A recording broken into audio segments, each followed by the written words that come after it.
ఇంట్లో మనం పూజ చేస్తున్నటువంటి ఫోటోలు, చిత్రపటాలు కొంచెం జీర్ణావస్థకొచ్చినప్పుడు కొన్ని ఫ్రేమ్ సడన్‌గా ఊడిపోవడం, కొన్ని సందర్భాల్లో మనం వాటిని శుభ్రం చేసే క్రమంలో పగిలిపోవడం లాంటివి జరుగుతాయి.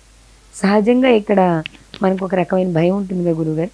మన చెయ్యి తగిలినప్పుడు ఆ గ్లాస్ కానీ, ఫ్రేమ్ కానీ లేదా మీరు చెప్పిన చిన్న చిన్న విగ్రహాలు కానీ పగిలినప్పుడు దాన్ని దోషంగా ఏమన్నా పరిగణిస్తారా?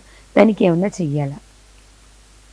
విగ్రహ రూపంలో ఉండేది ఏది విరిగినా దాన్ని ఆరాధనకు పనికిరాదు.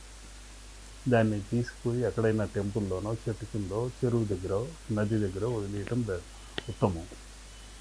అది కాకుండా కొందరేంటంటే చెదలు పట్టిన పెయింటింగ్స్ కొన్ని తీసుకొస్తుంటారు. గురువుగారి చెదలు పట్టింది, అది చేరింది, ఫంగస్ చేరింది అని తీసుకొస్తుంది. అటువంటివి కూడా ఆ విధంగా వదిలేయటమే మంచిది. నీళ్ళలోనూ దేవాలయం ఎక్కడైనా వదిలేయడం మంచిది.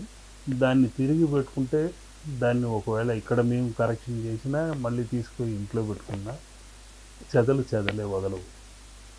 కాబట్టి కొత్తది కొనుక్కోవడమే మంచిది, ఉత్తమం.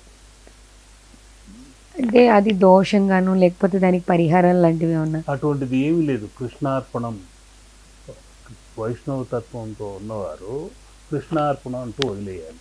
నీళ్ళలో వదిలేయాలి. శివతత్వంతో ఉన్నవారు శివార్పణం అంటూ వదిలేయాలి. సింపుల్ అది. ఇంకా గురుగారు రకరకాల సందేహాలు ఉంటాయి. సహజంగా మనం పూజ చేస్తున్నప్పుడు కానీ, పూజా మందిరంలో కానీ మన చెయ్యి తగిలి పసుపు కుంకుమ లాంటివి కింద పడడం ఇలాంటివి జరుగుతున్నప్పుడు అపశకునంగా అది రకరకాలుగా పరిగణిస్తారు. వాస్తవంగా దాన్ని మంచిగా తీసుకోవాలా, చెడుగా తీసుకోవాలా? మంచిగాను తీసుకోకూడదు, చెడుగాను తీసుకోకూడదు. చేయి జారి పడింది పొరపాటున అంతే. దానికి ఎక్కువ టెన్షన్ అయిపోతుంటారు. ఈ విధంగా జారి పడిపోయింది గురువుగారు, ఏమైనా అయిపోతుందేమో, రకరకాలుగా మనసు కథావికలం అయిపోయిందని బాధపడిపోయి ఇదైపోతుంటారు. ఏం పెద్ద పొరపాటు ఏం కాదు, భూమాతే స్వీకరించింది అనుకోవాలి.